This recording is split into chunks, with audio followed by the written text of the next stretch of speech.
विश्वनाथ कुमार जी आए हैं बाबा कम्मल वाले बाबा के पास आस्था है, काफी इलाज कराया है। अब देखना दिलचस्प होगा कि इनके साथ किस तरीके का बाबा चमत्कार करते हैं। आइए हम कुछ लोगों से, काफी परेशान हैं, विकलांग हैं और ये हमसे इच्छुक थे बात करने के लिए। हमने सोचा कि क्यों नहीं इनसे बात की जाए। क्या नाम है आपका? रविका दीदी। हाँ ठीक है। क्या परेशानी आपको? हमको खाना पहले अपने गाना दो पहले खुला मैदान को लेकर आता है। बाबा को विनती है कि हम चला दो बाबा। देखिए काफी श्रद्धा से आए हैं। इनका कहना है कि वो चल नहीं पाते, विकलांग के खा नहीं पाते, बाकी और यात्रालाप नहीं कर पाते और बाबा से अनुरोध कर रहे हैं कि बाबा हमें चला दिया जाए। यही है आपका? हाँ बाबा। दूर दराज से मरीज आए हुए हैं और इनकी जो परेशानियां हैं बाबा के दिखाने के लिए। हालांकि बाबा आज शाम को 8 बजे तक आएंगे और ये कल ही इन लोगों का इलाज और बाबा देखेंगे। जो भी हो हमारे साथ एक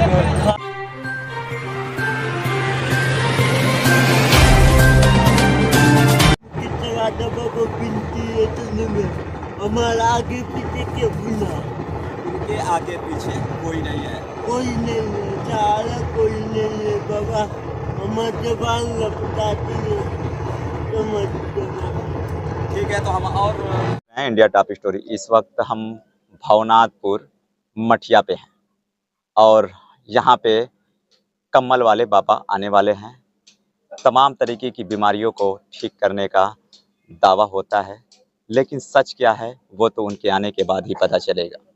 लेकिन हमारे साथ यहाँ के व्यवस्थापक मुखिया हैं और इनसे हम जानेंगे उनके बारे में, इस व्यवस्था के बारे में कि इतनी जनता आएगी तो किस तरीके से ये हैंडल करेंगे और क्या क्या व्यवस्था है इनके पास। सर अपना परिचय दें। मैं सुरेंद्र प्रताप यादव मठिया बाबा धाम ट्रस्ट का चेयरमैन हूँ। यहाँ पर काली कम्मल वाले बाबा का आगमन हो रहा है। आज शाम को 8 बजे तक पहुँच जाएंगे। जनता जो भी आई है दूर दराज से, उनका हम लोग पूरा सुरक्षा व्यवस्था देख रहे हैं। उनको खाने पीने और उनका पेयजल की व्यवस्था, उनको भोजन की व्यवस्था, उनको सोने की व्यवस्था, इवन उनके लिए सबसे हैवी जो कूलर पंखा होता है सब हमने चारों तरफ से लगवा दिया है ताकि उनको हवा पानी मिलता रहे। उनको शौचालय की व्यवस्था हमने करा दिया है। और यहाँ पर मठिया बाबा धाम ऐसी तपोस्थली है कि यहाँ आते ही आदमी स्वयं एक भाव विभोर हो जाता है, श्रद्धामय हो जाता है। इसलिए बहुत बड़ी कोई चिंता की बात नहीं। भीड़ अगर आएगी तो भीड़ को स्वयं को अपने काबू में होना चाहिए, स्वयं अनुशासित होना चाहिए। और हम लोग खुद तत्पर हैं, हमारे चारों पांचों गांव के लोग ऐसे तत्पर हैं कि सब जगह चप्पे चप्पे पर देख रहे हैं। प्रशासन भी हमारे साथ पूरा सहयोग कर रहा है और हमारा मेडिकल का जो व्यवस्था है वो भी हमारा सहयोग कर रहे हैं। सवाल मेरा आपका, महिला पुरुष सभी लोग आते हैं, महिलाओं की क्या व्यवस्था है और पुरुष की क्या व्यवस्था है? देखिए व्यवस्था जो महिला आई है उनके साथ पुरुष भी आए हैं, तो हम अलग महिलाओं को नहीं किए हैं और पुरुष को अलग नहीं किए हैं। सब लोग मिलजुल करके एक टेंट में बिल्कुल एक श्रद्धालु के तरीके से लोग बैठे हुए हैं, रह रहे हैं। उनको कोई असुविधा नहीं है।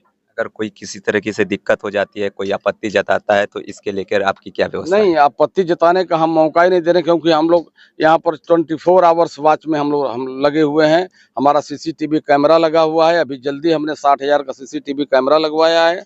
और भवनाथपुर के बाबू हृदय नारायण सिंह जी हैं, उनका लड़का फतेह बहादुर सिंह जी ने अपने तरफ से अनुदान किया और सीसीटीवी कैमरा लगवाया कि यहाँ पर जितने भी पब्लिक आएगी सब लोग कैमरे के अंदर हैं। अच्छा ठीक है। कितनी जनसंख्या हो सकती है बाबा के आने के लिए? हजारों की जनसंख्या खड़ी होगी, हजारों की जनसंख्या खड़ी होगी। भगवान करे सब निर्विघ्न रूप से पूर्ण हो जाए। हमारी सफल मंगलमय कामना है। बाबा मठिया बाबा से हमने माना हुआ है कि हे प्रभु जितने भी लोग आए किसी को कष्ट न हो, सब लोग दुरुस्त होकर के अपने अपने घर जाए। आपके मठ की क्या वो व्यवस्था है कि 1000 आदमी, 1500, 2000 आदमी आप एक्सेप्ट कर सकते हैं? नहीं, मठ में हमारी पूरी तमाम जगह इतना पंडाल लगवा चुके हैं, इतना पंडाल दिए हैं कि आप सोने का बैठने का सारी व्यवस्था है। लगभग जितने लोग आएंगे उसमें लगभग 30% लोग रुकेंगे, बाकी तो लोग लोकल हैं, आएंगे और चले जाएंगे। अच्छा बात करें कार्यकर्ता की, तो कार्यकर्ता आपके कितने हैं एक्टिव कि जो श्रद्धालु आएंगे उनकी सुरक्षा को लेकर के तमाम व्यवस्था वो देख सके? हमारे पास एक्टिव कार्यकर्ता 130 हैं और 130 कार्यकर्ता में कुछ कार्यकर्ता हैं जो 4-5 जो ड्यूटी पर गए हुए हैं, लेकिन शाम को उनकी ड्यूटी लगा दी गई है। और जो दिन भर काम करते हैं उसमें से भी लगभग लोग जो हैं 12 बजे रात तक रहते हैं, और जो ड्यूटी करके आते हैं उनको रात में यहाँ छोड़ दिया जाता है। वो भोर में हम लोगों को हैंड ओवर करके फिर अपने अपने ड्यूटी पर सुबह चले जाते हैं। बात एक और सवाल जनता का ये है कि कम्मल वाले बाबा कोई फीस नहीं लेते, लेकिन कहीं ना कहीं देखा जा रहा है कि जहाँ जहाँ वो अपने बाबा जाते हैं वहाँ पे कुछ शुल्क लगता है। वो किस प्रकार का लगता है और क्या यहाँ भी कुछ शुल्क है? आप ये जानकारी दें हमारे दर्शकों को। यहाँ शुल्क नहीं है, अनुदान है। इसको अनुदान के स्वेच्छा से हमने कह दिया है। किस तरीके का अनुदान ये जैसे लगा अनुदान है? जनता जो आ रही है जी। उनको भोजन पानी जो व्यवस्था है, जो टेंट है, लाइट है, ये सब सारी व्यवस्था के लिए अच्छा, आपने खाने पीने का भी व्यवस्था रखा है? लंगर इस समय चालू है मान्यवर। इस समय चल करके देखिए, कम से कम नहीं तो 1000 के लगभग आदमी भोजन कर चुके होंगे। इस समय लंगर चालू है। अच्छा, जानना ये है कि जैसे मरीज एक है, उस परिवार के साथ कोई 2 आदमी आया, कोई 3 आदमी आया, तो क्या सिर्फ मरीज के लिए वो लंगर है कि उनके साथ आए सारे परिवार के लिए? रहेंगे कोई भी। मैं माइक पर कल भी बोला हूँ, आज भी बोला हूँ कि मैं माताओं बहनों, आप लोग कोई भी भूखा नहीं रहेंगे।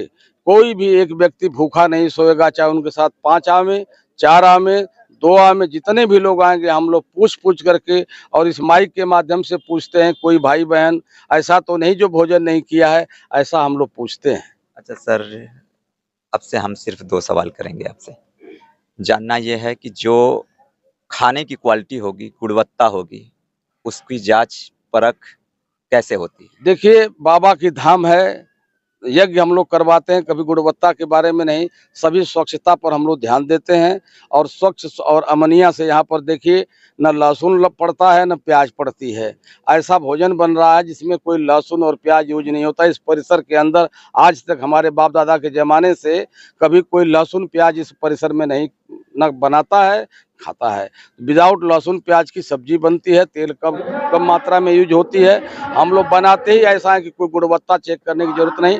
बनाने वाला कारीगर 1 नंबर का है। इसी गांव का गुड्डू यादव है, जिसकी पूरी टीम है, वही भोजन बनवा रहा। भोजन की जिम्मेदारी उसके पास है और भोजन का सारी गुणवत्ता और व्यवस्था देखने के लिए चंदन सिंह और प्रशांत साहनी लगे हुए हैं, जिनको हरदम हम लोग पूछ रहे हैं। सामान घट गया तो शाम को सामान सारा आ जाना चाहिए।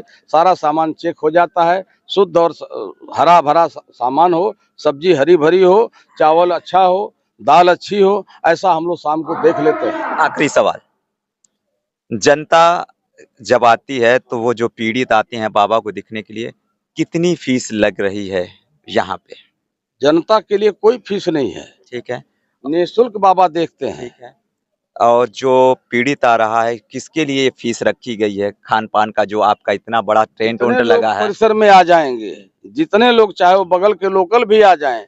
अगर दिन भर बाबा का इंतजार कर रहे हैं तो भूखा तो इंतजार करेंगे। मेरा सवाल ये है कि जैसे कि इस व्यवस्था को मेंटेन करने के लिए आपने इतना खर्च किया है, तो कितना पेमेंट लग रहा है एक आदमी पर? हम लोग ने 200 रुपया कह दिया, चाहे आप 4 दिन रहिए चाहे 5 दिन रहिए। 200 रुपया आप अनुदान कर दीजिए पेटी में, और 200 रुपये में हम आपको 8 दिन 10 दिन जो सब भोजन कराएंगे। तो ये देखिए, कम्मल वाले बाबा के आए थे और मठ के ये प्रोग्राम का पूरा संचालन हमने देखा और सुना। आप यहाँ पे आए और जो भी चीज़ें हैं आप आसानी से प्राप्त कर सकते हैं, बाबा को देख सकते हैं, अपने बीमारी का इलाज करवा सकते हैं। मरीज जो भी हो उसके साथ आएँ, कोई फीस नहीं है। लेकिन जो इन्होंने खर्च किया है ये अनुदान के रूप में है, ये अनुदान के रूप में 200 रुपया है। उनके साथ जितने भी लोग हैं सबके खर्च उठाने के लिए ये मठ तैयार है। आप देख रहे हैं इंडिया टॉप स्टोरी। आगे खबरों के लिए बने रहें। जय हिंद, जय भारत।